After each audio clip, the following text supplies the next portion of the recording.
6th, 3:58 a.m. in the morning, in the middle of the night.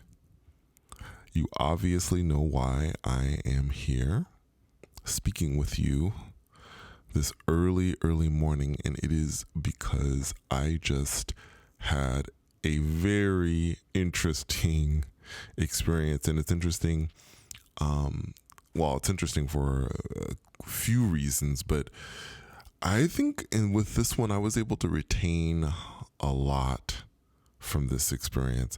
Let me get right into it. So I was doing my usual. I was doing projects, studying Spanish actually quite a bit. And then tonight, really focused on it. And probably it was about an hour ago, actually. I think I went to bed about 3 a.m. I decided that, I was going to lie down, and I had storm sounds on for those of you who are interested in that sort of thing. And I was just relaxed. I have to tell you, I was probably 50-50 in regards to having an experience, or maybe a little more. I was thinking about doing it. It had been just a little bit since I'd had an experience, and so I guess it was kind of in my mind. It was occupying my mind to a certain extent. So, I was just lying there, and I actually didn't shut my eyes immediately. I was just kind of relaxing, just chilling out and listening to storm sounds, really just resting. And finally, I shut my eyes, and probably within, it couldn't have been more than 15 minutes or so, I found myself in that in-between place. Now, I first want to talk about my transport, which was interesting this time. I'm beginning to believe that there's nothing really that consistent about what I do. I mean, there's certain things that that happen to me that are consistent, but then every time I think that things are going to go exactly the way they went maybe previously, or something like that, something happens to change things up. On this occasion, the motion was so different. Now, for those of you, and I like to do this really quick thing for people who may just be jumping into my channel and who don't know about what the beyond body is. While astral projection is your spirit being separating from your body, for me, this thing I've named the beyond body is the sense or the feeling that my body is in motion completely, like my whole entire body. In other words, I don't feel separation when I go on these journeys. It feels like my body, my physical body is there. Even though my physical body isn't leaving my bed, it feels that way. That's what I sense. So that's the difference. That's what the beyond body is. It is a lack of separation. And I go to these physical places, they're physical universes as far as I'm concerned, parallel universes, and each one is different and unique in its own way. So let's get back to the motion. The motion that I felt this time was so different. It felt as if I was moving through liquid, I guess, in a way, or maybe like the ocean, or maybe through space. And that's the only thing I can really tell you in this moment. When the motion began, I felt myself turning or tumbling as if I were tumbling through space slowly. The way someone with a spacesuit might, if they were to do a flip, they would turn. Certainly you have seen video of people that were walking through space. Maybe they did a flip, or maybe they did a walk, or whatever. You see them walking in slow motion. That's what it felt like. It felt like I was turning in space though it was in darkness and I was turning in slow motion, I was almost beginning, guys, to feel a little dizzy and, to be completely honest with you, a little sick. I thought I was going to feel sick for a while there. I was like, man, I've been turning and turning and turning. And of course, for those of you who've been listening to me for a while, you know, I do have a fascination with space and different planets. I've been wanting to make it to the edge of the galaxy. And I was thinking about that. I was thinking about doing that. I was thinking, I want to go to the edge of the galaxy. This is what I was thinking of. And as I was thinking about that, the turning sensation that I felt slowed down, and I began to rise up. And I just continued to rise higher and higher and higher.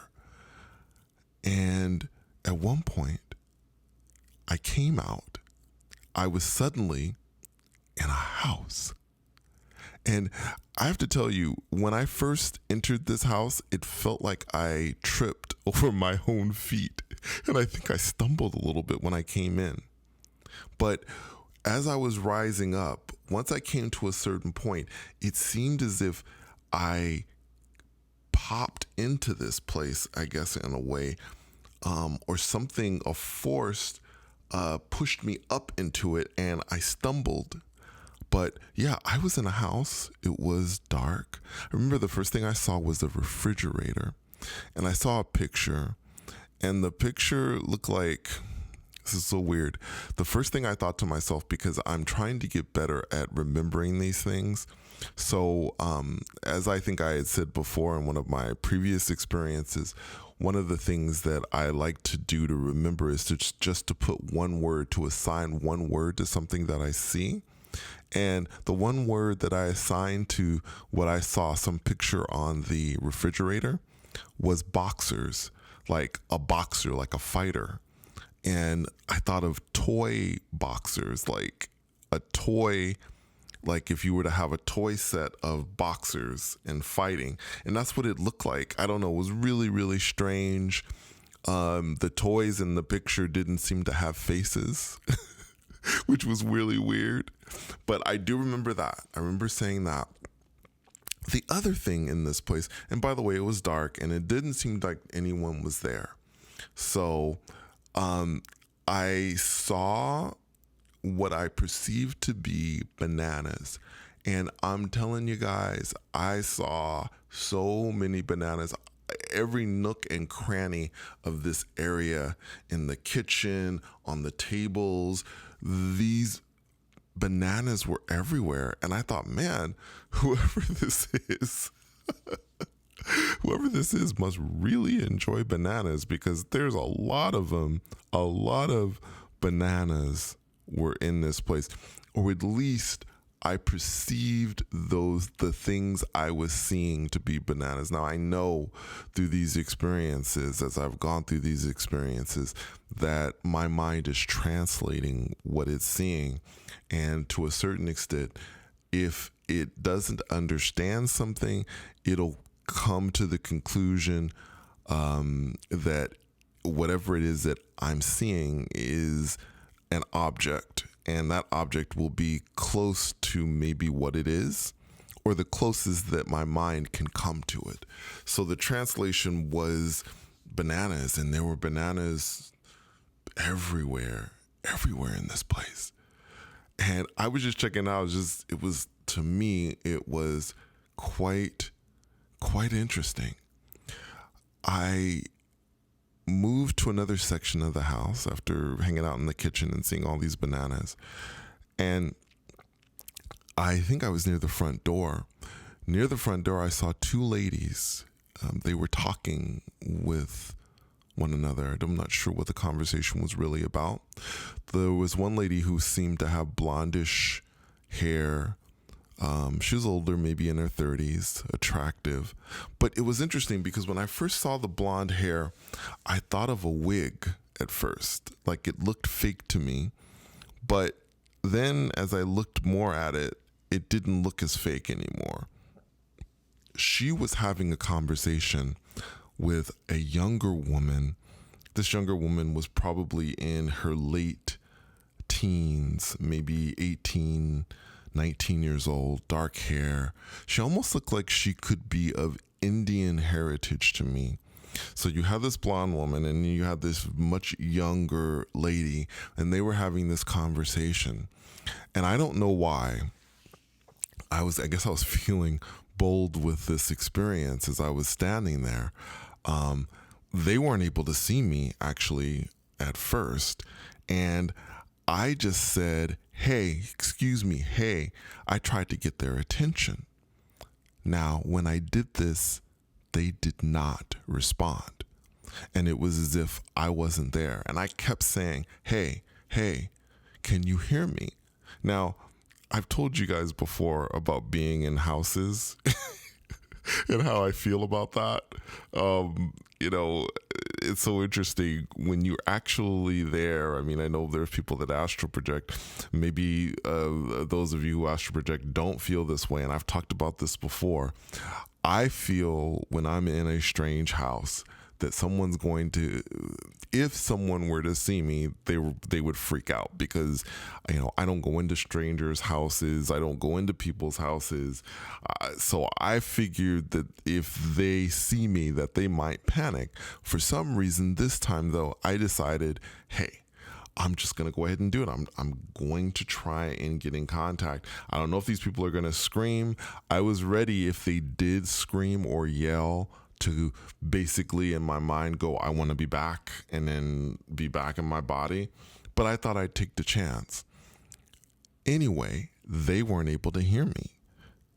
Not at first anyway, guys. After I had said it a couple times and they just kept talking amongst themselves as if I wasn't there, I reached out and touched the arm, very gently touched the arm of the woman, the older woman. And once I touched her, she looked at me. She turned. And it was as if, oh, there you are. It was really, really weird. So her and I, after she saw me, recognized me, we go over and we sat down on a couch and we began to talk. I remember the first thing I said to her was, hi. And then I introduced myself. I told her my name. And I told her that I was from Earth. So first thing I said. And then she said, my name is, referring to herself. She said, my name is Brizatine. I think that's what she said. Now, it's so interesting because when she said the name at first, I was like so confident that I was going to bring the name back for you guys exactly as she said it. But I don't know that that is the exact way. It seemed easy when she said it the first time. I have to tell you, when she said that name, I was like, oh, okay, that's cool. I'll be able to bring that back. But then, now that I'm sitting here and I'm recording this, Brizatine, I think is what she said. She may have said something else, but that's the best I can do for you guys. Brizatine. Brizatine was how she introduced herself. Now, she didn't talk about where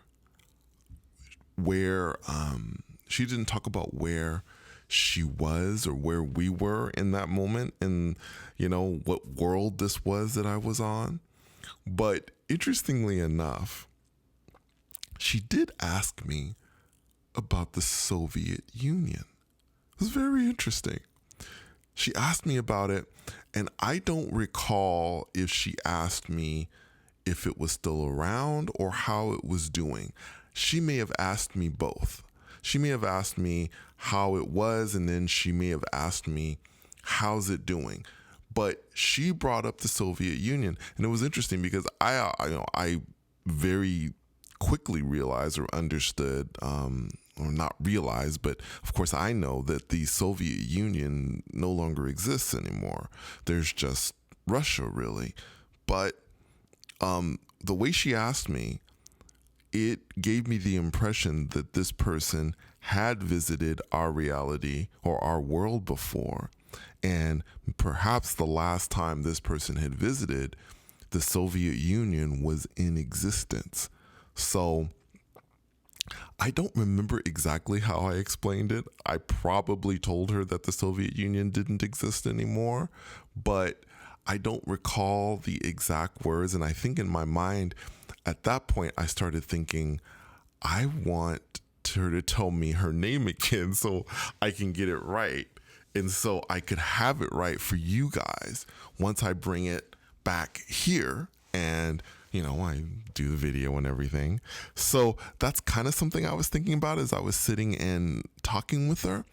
The other thing was I noticed that the younger lady was sitting nearby. And for some reason, I was thinking to myself, I don't know, because she was looking at me. And I've told you guys about triggers that come in at times to bring me back.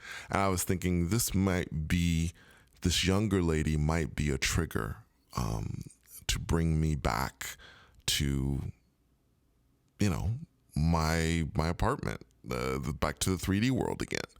I wasn't sure, but after the Soviet Union, I was getting ready to ask her again. I was like, wait, I just want to ask you your name one more time. Can you say your name one more time? Because I want to tell people where I'm from, what your name is. And right as I was saying that, the experience ended. That was it, guys. Oh my gosh. It was an interesting experience. It really was. Thank you so much for coming on another journey with me. And until next time, take care.